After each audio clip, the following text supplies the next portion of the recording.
مکھی کے یا مچھر کے پر کے برابر بھی تمہارے آنسو نکل گئے نا، میں اب اس سے زیادہ کیا آپ کی بارگاہ میں بات عرض کروں۔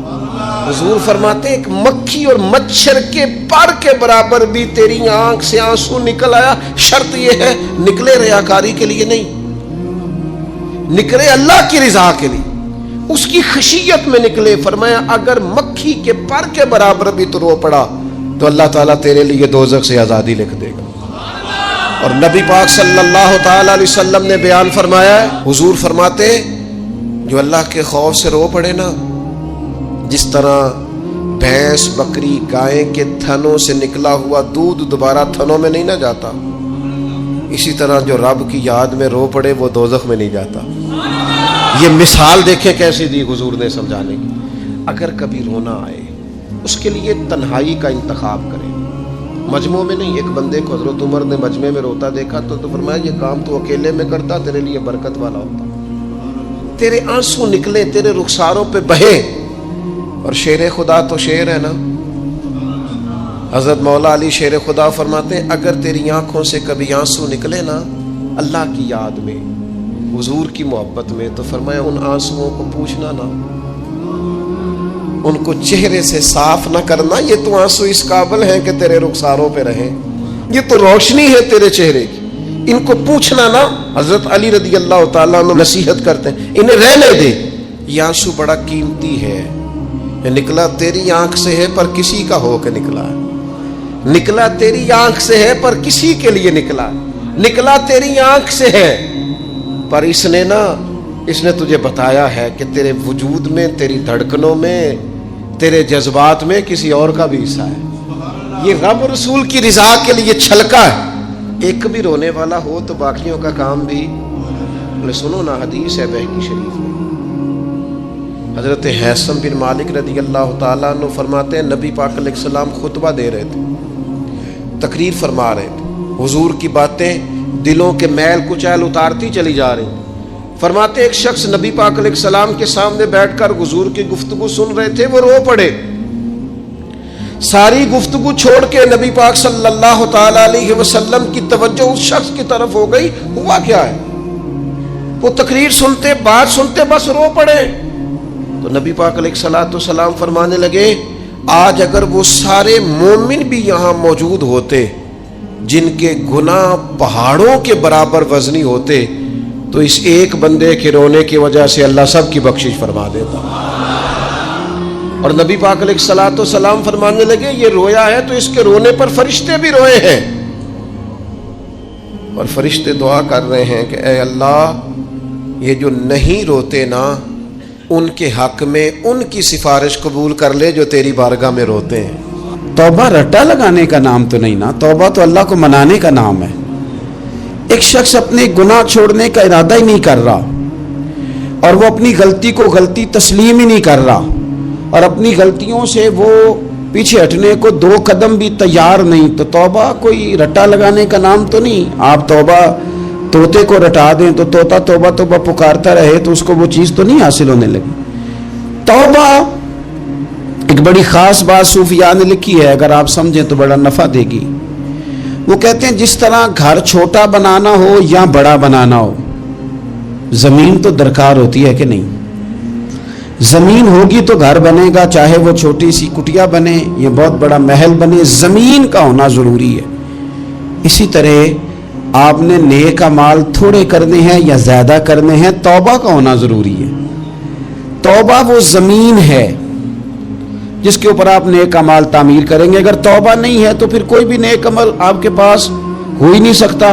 آپ پچھلے گناہوں سے رجوع کریں اللہ کی طرف، آپ کہیں کہ میرے اندر یہ غلطی ہے میں توبہ کرتا ہوں۔ ان العبد اذا اعترف، اعتراف جرم کریں، پھر اللہ کے حضور رجوع لائیں۔ ہمارا یہ حال ہے کہ ہم جتنی بھی توبہ کرتے ہیں، جس قدر بھی استغفار پڑھتے ہیں، اس کو ایک وظیفہ سمجھ کے پڑھ لیتے ہیں، بھئی یہ بھی اچھا ہے، برکت سے خالی نہیں۔ لیکن توبہ کا حقیقی مفہوم یہ ہے کہ انسان اپنا محاسبہ کرے، اپنی پچھلی ساری زندگی اپنی آنکھوں کے سامنے لائے۔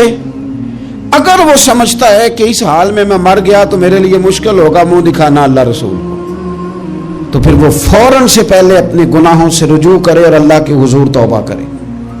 یہ توبہ کا مفہوم ہے. میرے رسول پاک صلی اللہ تعالی علیہ وسلم نے اپنی امت کو اس طرف خاص رغبت حضور نے اپنی امت کی کرائی. رب بڑا مہربان ہے, بڑا ہی کریم ہے. وہ تو کسی بندے کی اونٹنی اگر کبھی گم ہو جائے صحرا میں, اور اس طرح گم ہو کہ پیسے بھی اونٹنی پہ ہو, کھانا بھی اونٹنی پہ ہو, کپڑے بھی اونٹنی پہ ہوں, علاقہ بھی صحرا کا ہو, اور اس نے کسی ٹہنی کے ساتھ باندھی ہو, پھر وہ سو جائے, سو کے اٹھے تو اونٹنی غائب ہو. اب وہ اتنا پریشان ہو کہ آگے پیچھے دائیں بائیں دیکھا تو پتہ چلا کہ اونٹنی تو غائب ہو گئی, نہ کھانا ہے, نہ پیسے ہیں, نہ کپڑے, نہ سواری ہے, علاقہ صحرا کا ہے, پیدل جا بھی نہیں سکتا. تو فرمایا جس طرح وہ بیٹھ کر موت کا انتظار کرنے لگتا ہے, اور وہ منتظر تھا کہ اب موت ہی آئے گی, اب کوئی اور سہارا نہیں. فرمایا اچانک اگر اونٹنی سامنے آ جائے تو اسے کتنی خوشی ہوگی. یا رسول اللہ اسے تو بڑی خوشی ہوگی. فرمایا جب رب کا بندہ توبہ کرتا ہے تو اللہ کو اس سے بھی بڑھ کر خوشی ہوتی ہے کہ بندہ توبہ کر گیا, اپنے گھر واپس آ گیا ہے, اس نے بات مان لی ہے. ہمارا اصل مسئلہ احساس کا ہے, توبہ کا نہیں. جب تک اپنی غلطیوں کا بندہ محاسبہ نہیں کرتا, جب تک احساس پیدا نہیں کرتا, وہ محسوس نہیں کرتا کہ میں غلط ہوں, مجھے ٹھیک ہونا چاہیے, تب تک توبہ کا ہے. آپ دیکھیں نا صحابہ کرام کا مزاج کیا, چھوٹی چھوٹی چیزیں ہیں لیکن وہ دوڑ کے آتے ہیں, کہتے ہیں یا رسول اللہ غلطی ہو گئی, اور اپنے آپ کو پیش کرتے ہیں. ایک خاتون نے آ کے پیش نہیں کیا کہ یا رسول اللہ میرے پیٹ میں ناجائز بچہ ہے, مجھے پاک کر دیں. کوئی پکڑ کے نہیں لایا, کسی نے آ کے اسے گرفتار نہیں کیا, مقدمہ نہیں کرایا, پرچہ نہیں درج کرایا, 14 دن کے ریمانڈ کے بعد نہیں مانی, خود آئی اور آ کے کہا حضور میرے سے غلطی ہو گئی ہے, مجھے معاف کر دیں. تو رسول پاک صلی اللہ تعالی علیہ وسلم نے بچے کی ولادت کے بعد اسے دوبارہ بلایا, کہا بعد میں آنا. وہ آئی, اسے سنسار کیا گیا. تو جب کسی شخص نے کہا نا کہ یہ تو بڑی نفس کے ہاتھوں گرفتار عورت تھی اور کتنا بڑا جرم کیا, تو پھر حضور نے پتہ کیا فرمایا, فرمایا چپ کر جاؤ, تم نے گناہ دیکھا ہے, تم نے اس کا احساس نہیں دیکھا. جب تک احساس گناہ اور احساس زیاں پیدا نہیں ہوتا, اس کی وجہ یہ ہے, امام غزالی رحمۃ اللہ علیہ فرماتے ہیں جو مومن ہوتا ہے نا, مومن وہ دھاگے کے برابر گناہ کرے تو وہ محسوس کرتا ہے کہ پہاڑ کے برابر گناہ ہے میرے اوپر, اور جو منافق ہوتا ہے نا وہ پہاڑ کے برابر گناہ کر کے کہتا ہے یہ تو دھاگے کے برابر ہے, محسوس ہی نہیں کرتا کہ میں نے اتنے جرم کیے ہیں. وہ تسلیم کرنے کو تیار نہیں ہوتا. جب تک تسلیم نہیں کرتا تب تک توبہ کا کوئی معنی سمجھ میں نہیں آتا. اور توبہ کریں تو پھر توبہ نہ, اور بھائی جس نے ماننا ہوتا ہے وہ تو اشارے سے بھی مان جاتا ہے, اور جنہوں نے نہیں ماننا نا, میں کئی دفعہ کہتا ہوں یہ میرا جو دور ہے یہ سیانے لوگوں کا دور ہے. سمجھدار زیادہ ہیں, اور سمجھدار بھی اس طرح کے سمجھدار نہیں جس طرح کا معاملہ فہم سمجھدار ہوتا ہے. سمجھدار چالاک قسم کے, اپنے حق میں سمجھدار اور اپنے ذہن کے مطابق فیصلہ کرنے والے لوگ. پھر ہم بہت ساری جگہوں پہ ٹامک ٹونیاں کھاتے ہیں. جس نے ماننا ہے اس نے اشارے سے بھی مان جانا ہے, اور جس نے نہیں ماننا اس نے کہنا مجھے 24 سال ہو گئے فلانی جگہ جمعہ پڑھتے پر میں ماننے کو تیار نہیں ہوا. نہیں نہ ماننا تو مجھے 20 سال ہو گئے فلانی جگہ جاتے آتے, بس نہیں ماننا تو پھر مزاج نہیں ہوتا. جس نے ماننا ہے, حضرت فضیل بن عیاض رحمۃ اللہ علیہ ڈاکو تھے, اور نیلے ڈاکو نہیں تھے, ڈاکوؤں کے سردار تھے.